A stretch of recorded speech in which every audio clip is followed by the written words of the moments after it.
দেশের খবরে আপনাদের স্বাগত, সঙ্গে আমি শুভ্র রয়েছি। নজর রাখবো হেডলাইন্সে। কাল সম্ভবত দিল্লিতে মমতা, পরশু থেকে কমিশন অফিসের সামনে ধর্ণা বিক্ষোভ করতে পারেন সংসদের সামনেও। সঙ্গে থাকবেন অভিষেক, মোদির সঙ্গেও সাক্ষাতের সম্ভাবনা। বিজেপিকে সরাতে পারেন তৃণমূল নেত্রী বললেন অখিলেশ। নবান্নে এসে মমতার সঙ্গে সাক্ষাৎ, এনআরসির জন্যই এসআইআর দাবি সমাজবাদী পার্টি নেতার। এসআইআর এর প্রতিবাদ পথে জমিয়তে উলেমায়ে হিন্দ। প্রকৃত ভোটারের নাম বাদ পড়লে বড় আন্দোলন বললেন সিদ্দিকুল্লাহ। এতদিনে ভালোবাসার চিঠি পেলাম বললেন দেবাংশু। শঙ্করাচার্যকে মার, যোগীর পুলিশের ডুব দিতে দেওয়া হলো না প্রয়াগরাজে উত্তরাখণ্ডের শঙ্করাচার্য কাল নেমি বললেন যোগী। 3 শঙ্করাচার্যের সমর্থন জ্যোতির্মঠের শঙ্করাচার্যকে। আসছে বিস্তারিত খবরে। দিল্লিতে গিয়ে ধর্নায় বসবেন তৃণমূল কংগ্রেস নেত্রী মমতা বন্দ্যোপাধ্যায়। সম্ভবত পরশু থেকে ধর্নায় বসবেন তিনি।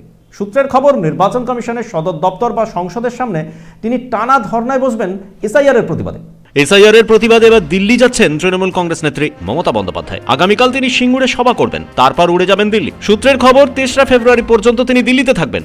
সেখানে তিনি প্রতিবাদ ধর্নায় বসবেন, সঙ্গে থাকবেন অভিষেক বন্দ্যোপাধ্যায়। 3রা ফেব্রুয়ারি পর্যন্ত তিনিও দিল্লিতে থাকবেন। সূত্রের খবর, তৃণমূল কংগ্রেস নেত্রী মমতা বন্দ্যোপাধ্যায় বৃহস্পতিবার থেকে ধর্নায় বসবেন দিল্লির নির্বাচন সদনের সামনেই। এসআইআর প্রক্রিয়া বাতিলের দাবি তুলবেন তিনি। তবে দিল্লি পুলিশ সূত্রের খবর, সম্ভবত নির্বাচন সদনের সামনে তাকে ধর্নায় বসতে দেওয়া হবে না। সেক্ষেত্রে তিনি ধর্নায় বসতে পারেন সংসদ ভবনের সামনেই। তৃণমূল কংগ্রেস সূত্রের খবর, দেশ জুড়ে বিক্ষোভ চাইছেন মমতা বন্দ্যোপাধ্যায়। এর আগে তিনি 5টা চিঠি লিখেছিলেন নির্বাচন কমিশনার জ্ঞানেশ কুমারকে, কিন্তু কোনো চিঠির উত্তর পাননি তিনি। তারপরই মমতা বন্দ্যোপাধ্যায় সিদ্ধান্ত নেন তিনি দিল্লি উড়ে যাবেন। দলের নেতা সংসদদের নিয়ে ধর্নায় বসবেন দিল্লিতে। 1 ফেব্রুয়ারি বাজেট পেশ করবেন কেন্দ্রের অর্থমন্ত্রী নির্মলা সীতারামন। যদি বাংলার প্রাপ্য টাকা না দেওয়া হয় তাহলেও তিনি দিল্লিতে সরব হতে পারেন। তবে অন্য এক সূত্র জানাচ্ছে, প্রধানমন্ত্রী নরেন্দ্র মোদীর সঙ্গে দেখা করার জন্য তিনি সময় চাইতে পারেন। একই সঙ্গে আইপ্যাক মামলার শুনানি হবে সুপ্রিম কোর্টে। এই নিয়েও তিনি কপিল সিব্বলের সঙ্গে আলোচনা করবেন বলে সূত্রের খবর। ব্যুরো রিপোর্ট, পুপের কলম ডিজিটাল।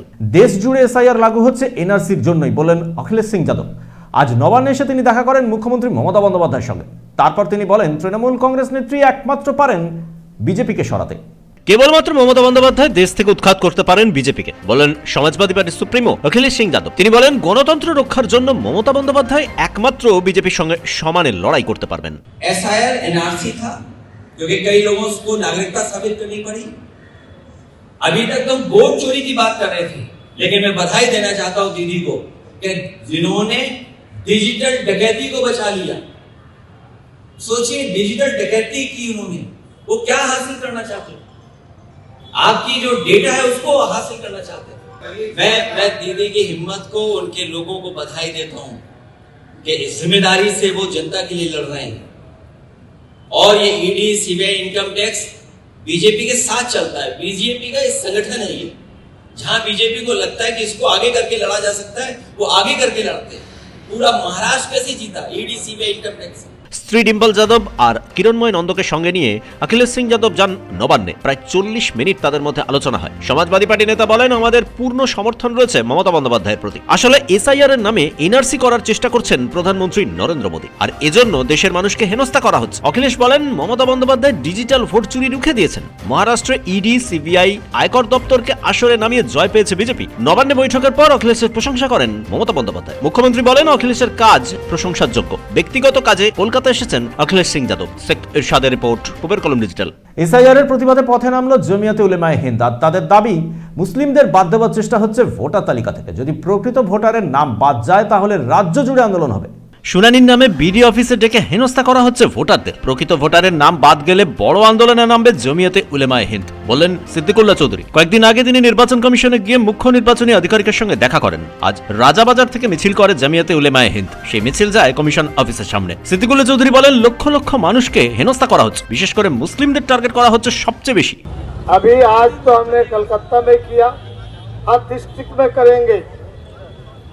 और तकलीफ है, मुसलमानों के साथ कुछ डिस्क्रिमिनेशन हो रहा। उत्तर दिनाजपुर में 1,20,000, अब सोचिए वोटर कितने, कहीं 80,000, कहीं 70,000। ये नहीं होना चाहिए। हम चाहेंगे निर्वाचन कमीशन बीजेपी के दबाव पर ना आए।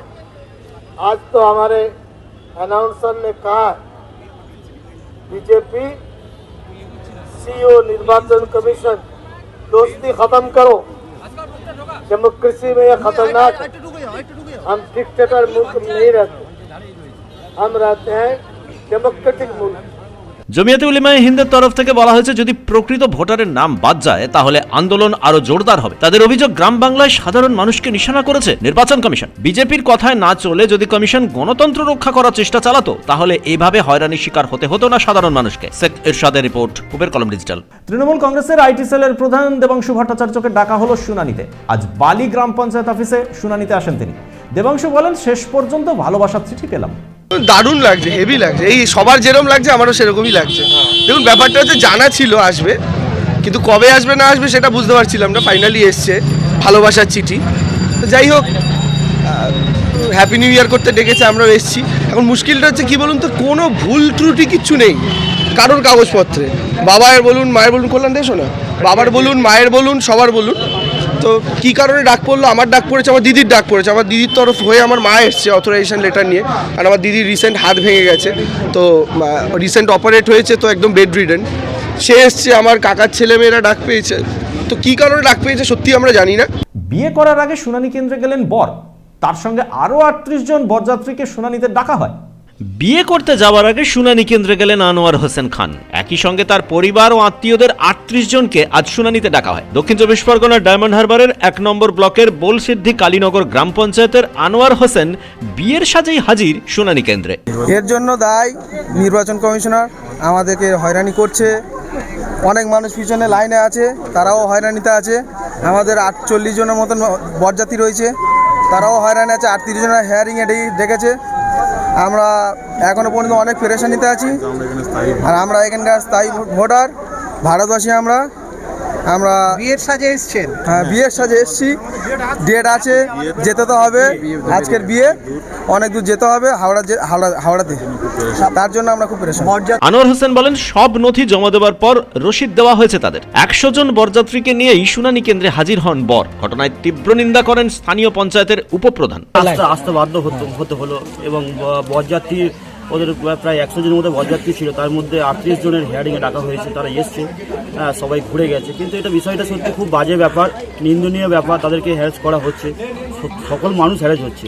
আমি শুধু এই কথাই বলবো যে এসআইআর হচ্ছে, নির্বাচন কমিশনার উনি ওনার রীতি নিবাস বা নিয়ম কারণ ভুলে গিয়ে শুধুমাত্র বিজেপির কথা শুনে রাজনৈতিকভাবে উদ্দেশ্য সফল করার জন্য মানুষকে হ্যারাস করছে।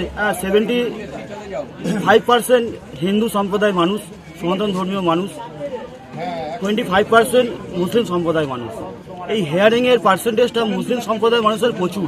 নির্বাচন কমিশনের কাছে আবেদন করব যাতে হোক, কোনো সমস্যা নেই, কিন্তু সেটা পদ্ধতি মেনে হোক। একটা 2 বছরের কাজ যদি 2 মাসে করার চাপ দেওয়া হয় তো কিভাবে সম্ভব? যে কারণে প্রত্যেকটা মানুষ হ্যারাসমেন্ট হচ্ছে। তার দাবি, লক্ষ লক্ষ মানুষকে হয়রান করছে নির্বাচন কমিশন। ওবাইদুল্লাহ লস্করের রিপোর্ট, কুবের কলম ডিজিটাল। উত্তরাখণ্ডের শঙ্করাচার্য অভিমুক্তেশ্বরানন্দকে বেধড়ক মারধর করার অভিযোগ উঠল যোগী আদিত্যনাথের পুলিশের বিরুদ্ধে। যোগী আদিত্যনাথ বলেন, উত্তরাখণ্ডের এই শঙ্করাচার্য কালনেমি। উত্তরাখণ্ডের জ্যোতির্মঠের শঙ্করাচার্য অভিমুক্তেশ্বরানন্দকে মাঘী মেলায় প্রয়াগরাজে ডুব দিতে দেয়নি যোগীর পুলিশ। এমনকি তার শিষ্যদের ডুব দিতে বাধা দেওয়া হয়। তিনি মন্তব্য করেছিলেন, প্রধানমন্ত্রী নরেন্দ্র মোদী ও কেন্দ্রীয় স্বরাষ্ট্রমন্ত্রী অমিত শাহ সংবিধান ধ্বংস করছেন। ইউনিভার্সিটি গ্র্যান্ট কমিশনকে মোদী ও অমিত শাহ নির্দেশ দিয়েছেন ওবিসি, এসসি, এসটিদের কলেজ ও বিশ্ববিদ্যালয়ে ভর্তির এমনকি চাকরির ক্ষেত্রে নিয়ন্ত্রণ রাখতে হবে। এরপরেই মুখ খোলেন অভিমুক্তেশ্বরানন্দ। তিনি বলেন, প্রধানমন্ত্রী নরেন্দ্র মোদী, কেন্দ্রীয় স্বরাষ্ট্রমন্ত্রী অমিত শাহ দেশের সংবিধান মানেন না। একই সঙ্গে তিনি বলেন, সমাজবাদী পার্টির নেতা আজম খান উত্তরপ্রদেশে সবসময় গো রক্ষা করেন, তাকে ফাঁসিয়েছেন অমিত শাহ ও নরেন্দ্র মোদী। মাঘী মেলার জন্য তিনি এসেছিলেন প্রয়াগরাজে, তখন যোগীর পুলিশ তাকে বেধড়ক মারধর করে বলে অভিযোগ। দেশে এই মুহূর্তে যে 4 জন শঙ্করাচার্য রয়েছেন তার মধ্যে রয়েছেন উত্তরাখণ্ডের জ্যোতির্মঠের এই শঙ্করাচার্য। তার উপর যোগীর পুলিশ হামলা চালানোর পর তীব্র প্রতিক্রিয়া তৈরি হয় গোবলয়। অভিমুক্তেশ্বরানন্দকে নিশানা করেন উত্তরপ্রদেশের মুখ্যমন্ত্রী যোগী আদিত্যনাথ। তিনি বলেন, শঙ্করাচার্য আসলে একজন কালনেমি, রামায়ণের শয়তান। উত্তরপ্রদেশ জুড়ে এ নিয়ে উত্তেজনা তৈরি হচ্ছে। উত্তরপ্রদেশের মুখ্যমন্ত্রীকে নিশানা করে বাকি 3 শঙ্করাচার্য বলেছেন, অভিমুক্তেশ্বরানন্দ যা বলেছেন তা সঠিক। प्रधानमंत्री कितने हैं? एक। तो शंकराचार्य परंपरा से 4 हैं जी। 5, 6, 7, 8 जो होते हैं वो शासन तंत्र की सहभागिता से या दुर्बलता से। प्रधानमंत्री नकली नहीं हो सकते। अगर कोई प्रधानमंत्री बन के घूमे तो मस्तिष्क की दृष्टि से विकृत माना जाएगा या आतंकवादी माना जाएगा, विक्षिप्त या आतंकवादी माना जाएगा। शंकराचार्य अनेकों हैं, जगत गुरु अनेकों हैं, शासन तंत्र के दुर्दशा का द्योतक है। अराजक तत्व आतंकवादी हर देश काल परिस्थिति में होते हैं। जो शासन तंत्र उनके आगे घुटना टेक देता है, उनकी सहभागिता से शासन करता है, वो दंड का पात्र होता है।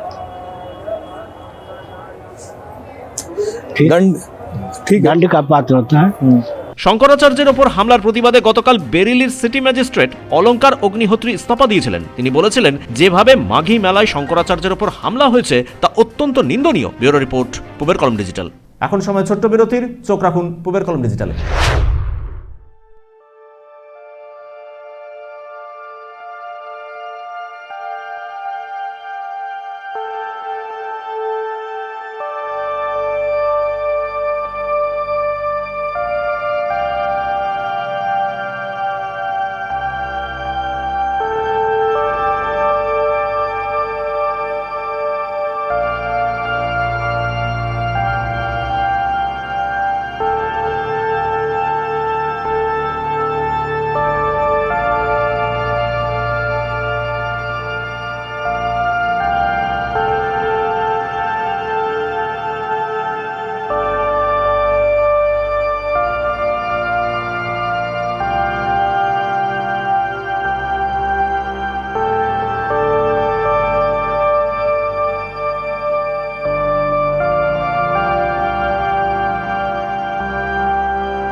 ফিরে এলাম বিরতির পর। রুবির মোড়ে আনন্দপুরে মৃত ও নিখোঁজদের পরিবারকে 10 লক্ষ করে টাকা দেওয়া হবে ঘোষণা করলেন ফিরহাদ হাকিম। তিনি বলেন, ডেকোরেটরসের মালিককে জিজ্ঞাসাবাদ করা হচ্ছে। দেশের খবর আজ এ পর্যন্তই। চোখ রাখুন পূবের কলম ডিজিটালে। আমাদের চ্যানেল সাবস্ক্রাইব করুন, অবশ্যই বেল আইকন প্রেস করতে ভুলবেন না।